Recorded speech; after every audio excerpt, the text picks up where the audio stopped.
Mengistu Haile Mariam was born in 1937 in the small town of Jimma, Ethiopia, into a modest family of military background.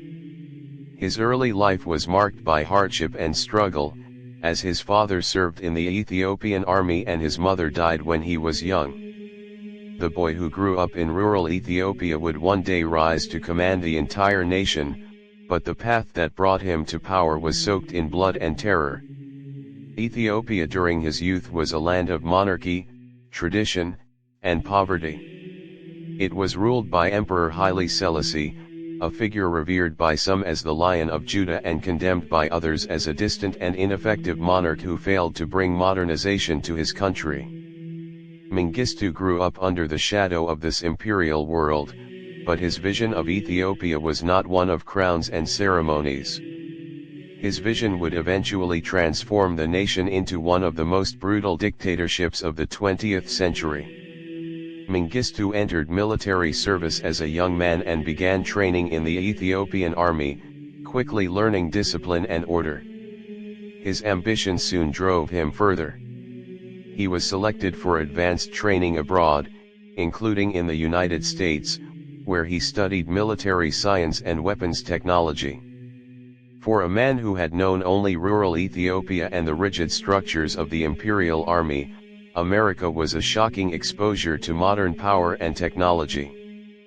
But he carried with him resentment toward the inequality and hierarchy that plagued his homeland. When he returned, he was no longer just a soldier. He was a man shaped by revolutionary thought, with a burning desire to change Ethiopia forever. The 1970s were years of crisis for the empire of Haile Selassie. The country was torn apart by famine, drought, corruption, and growing unrest. Students, workers, and soldiers began to speak against the emperor. The starving masses in northern Ethiopia watched as their children died, while the imperial court in Addis Ababa lived in luxury. Discontent spread like fire. In this chaos, a group of military officers and soldiers began to conspire. They called themselves the Derg, meaning the committee, and in 1974 they overthrew the emperor. Haile Selassie, once the living symbol of Ethiopian monarchy, was deposed, humiliated, and placed under arrest. The 1,000-year-old Solomonic dynasty had collapsed, and in its place stood the revolutionary junta. Among its leading voices was Mengistu Haile Mariam.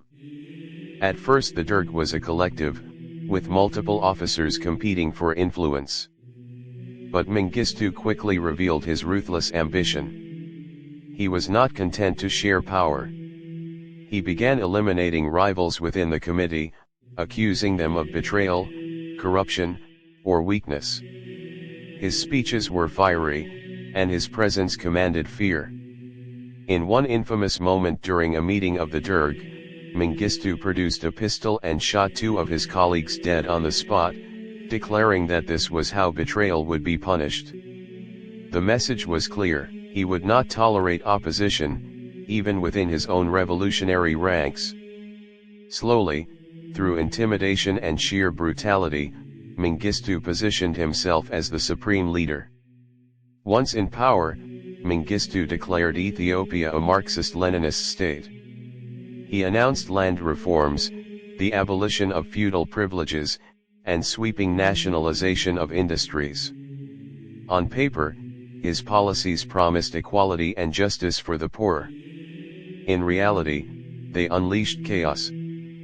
Peasants were ordered into collective farms, property was seized, and any who resisted were crushed.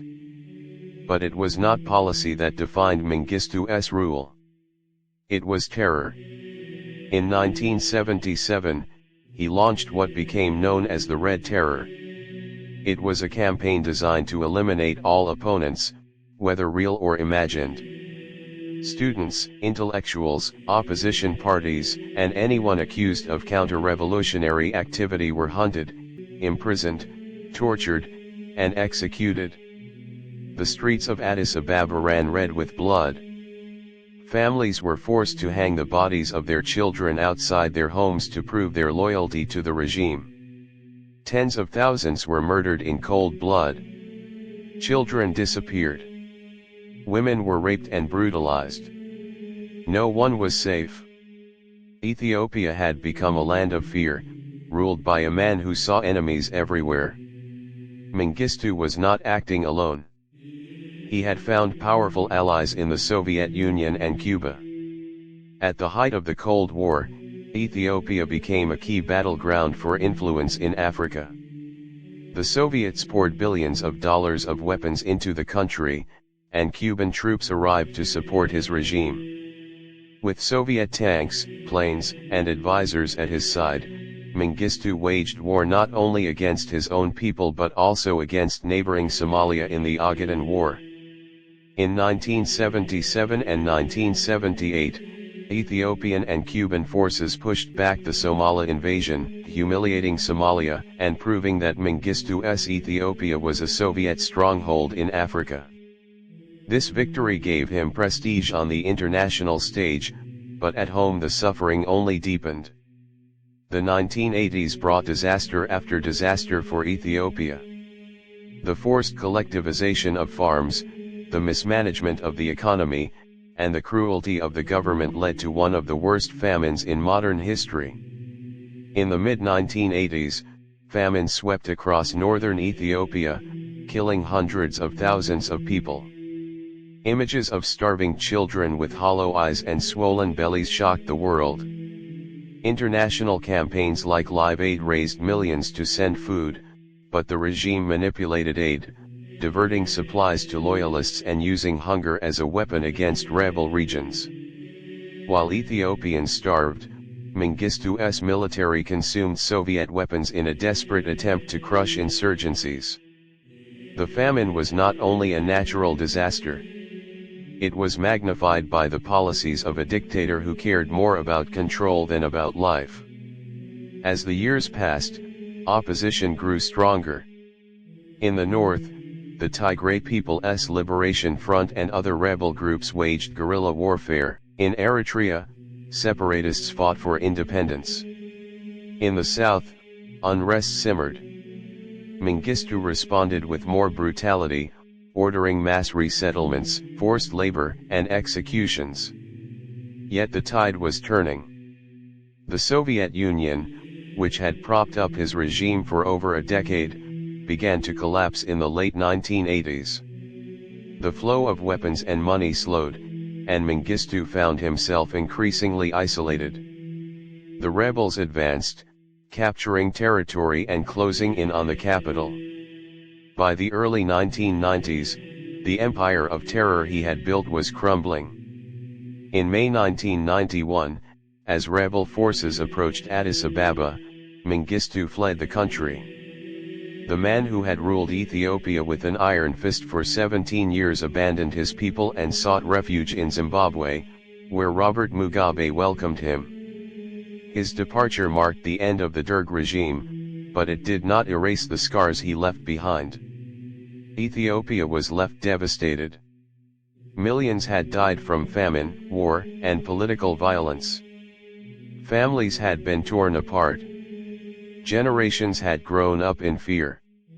The legacy of Mengistu was one of suffering and ruin. In exile, Mengistu lived comfortably under the protection of Mugabe. While his people struggled to rebuild, he enjoyed a quiet life in Harare, shielded from justice. But the world did not forget his crimes. In 2006, an Ethiopian court convicted him in absentia of genocide, crimes against humanity, and war crimes. He was sentenced to death, though Zimbabwe refused to extradite him. Even in exile, he remained a symbol of unpunished brutality. For survivors of the Red Terror, the verdict was a recognition of their suffering, but it did not bring closure. The architect of their nightmares remained alive, far from the land he had destroyed. The legacy of Mengistu Haile Mariam is one of darkness. He rose from humble beginnings to seize the destiny of a nation, promising revolution and equality, but delivering blood and despair. He was a man who believed in the power of force above all else, who ruled by fear and silenced all dissent. Under his reign, Ethiopia became a prison for its people, its soil stained with the blood of innocents, its children condemned to hunger and loss. His name is remembered alongside the most brutal dictators of the 20th century. For Ethiopia, the shadow of Mengistu still lingers, a reminder of how one man's hunger for power can destroy a nation.